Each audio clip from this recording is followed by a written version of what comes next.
Hey guys, welcome back to my channel.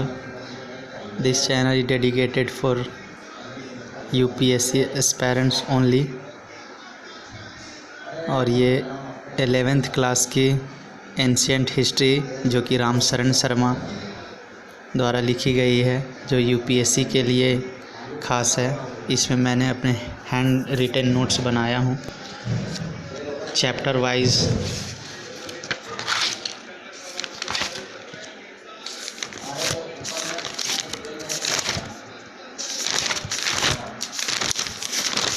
और ये जो नोट्स है आप देख सकते हैं, क्लास 11th एंशियंट हिस्ट्री प्रारंभिक भारत का इतिहास बाई रामशरण शर्मा, चैप्टर 1 जो कि प्राचीन भारतीय इतिहास का महत्व बताता है। आप देख सकते हैं ये पॉइंट वाइज नोट्स हैं। प्राचीन मानव समुदायों के अध्ययन से हमें उनके प्राकृतिक संपदाओं के खोज व उनकी जीविका के साधनों के बारे में पता चलता है। कोई भी समुदाय तब तक सभ्य नहीं समझा जाता जब तक वो लिखना ना जानता हो। तो आपसे अगर प्रीलिम्स में इस प्रकार का क्वेश्चन से अगर पूछा जाए कि कोई भी समुदाय कब तक सभ्य नहीं समझा जाता, तो आप ये देख सकते हैं पॉइंट वाइज बहुत ही अच्छा हैंड रिटन नोट्स हैं। आप इसे पढ़ के अपने से भी अपने अनुसार अपने अकॉर्डिंग आप इससे नोट्स बना सकते हैं। ये इम्पोर्टेंट एक पॉइंट है। प्राचीन भारत अनेक मानव प्रजातियों का संगम रहा है। ये आज इनके मूल रूप को पहचानना मुश्किल है। पहले प्राक आर्य थे, उसके बाद हिंद आर्य, यूनानी, शक, हूण और तुर्क। इस तरह से ये नोट्स है पूरा full Ramsharan Sharma 11th class की जो हिस्ट्री UPSC के लिए पढ़ी जाती है। देखिए ये चैप्टर 2 है, प्राचीन भारतीय इतिहास के आधुनिक लेखक। ये आप नोट्स देख सकते हैं। चैप्टर 3 स्रोतों के प्रकार और इतिहास का निर्माण।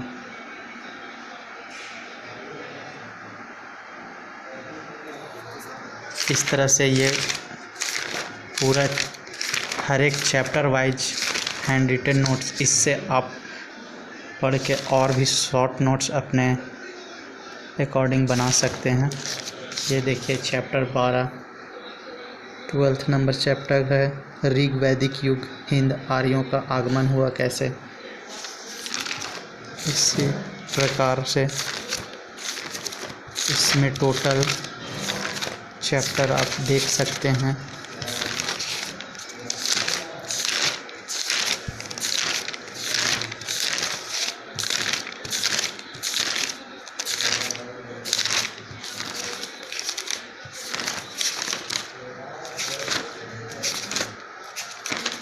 ये देख सकते हैं, ये लास्ट चैप्टर है इस बुक की, प्राचीन भारत की विरासत, जिसमें आपके कुछ टॉपिक्स हैं जैसे धर्म, वर्ण व्यवस्था, दार्शनिक पद्धतियां हैं। इसमें भारत में उदित 6 दार्शनिक पद्धतियों के बीच हम भौतिकवादी दर्शन के तत्व सांख्य में पाते हैं, जिसके संस्थापक रहे थे कपिल। इनका जन्म 580 ईसा पूर्व हुआ था। इसके अनुसार संसार की सृष्टि ईश्वर से नहीं बल्कि प्रकृति ने की है तथा संसार और मानव जीवन स्वयं प्रकृति चलाती है।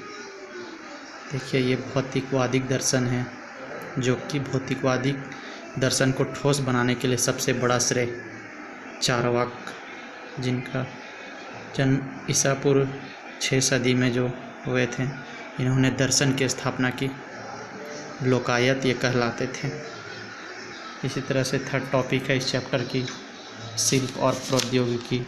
इसमें भारतीय शिल्पी थे, राजतंत्र है। इसका नेक्स्ट टॉपिक विज्ञान और गणित। भारत में जैसे खगोल विद्या में इसलिए बहुत प्रगति हुई कि ग्रह देवता माने जाने लगे थे और उनकी गति का गहन अवलोकन आरंभ हो गया।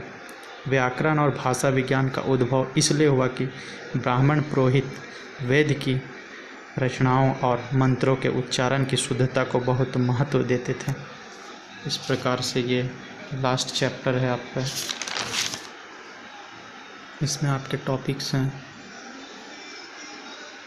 आयुर्विज्ञान, इसी तरह से भूगोल में क्या रहा भारत का, भारत से बाहर की दुनिया का भौगोलिक ज्ञान अत्यल्प था, परंतु देश के विभिन्न प्रदेशों की नदियों, पर्वतों और तीर्थस्थलों का विदर्श वर्णन रामायण, महाभारत और पुराणों में मिलता है। और कला और साहित्य अभी भी रहस्यमय बना है कि शिल्पकारों ने स्तंभों, मृद भांडों पर चिकनी सुंदर चमत्कार पॉलिश कैसे की। मौर्यकालीन सिंह की मूर्ति वाले जो स्तंभ शीर्ष को लेकर भारत सरकार ने राष्ट्रीय चिन्ह स्वीकार किया है। अजंता के गुहा मंदिरों आदि, ये एंशियंट हिस्ट्री जो रामशरण शर्मा के द्वारा लिखी गई है।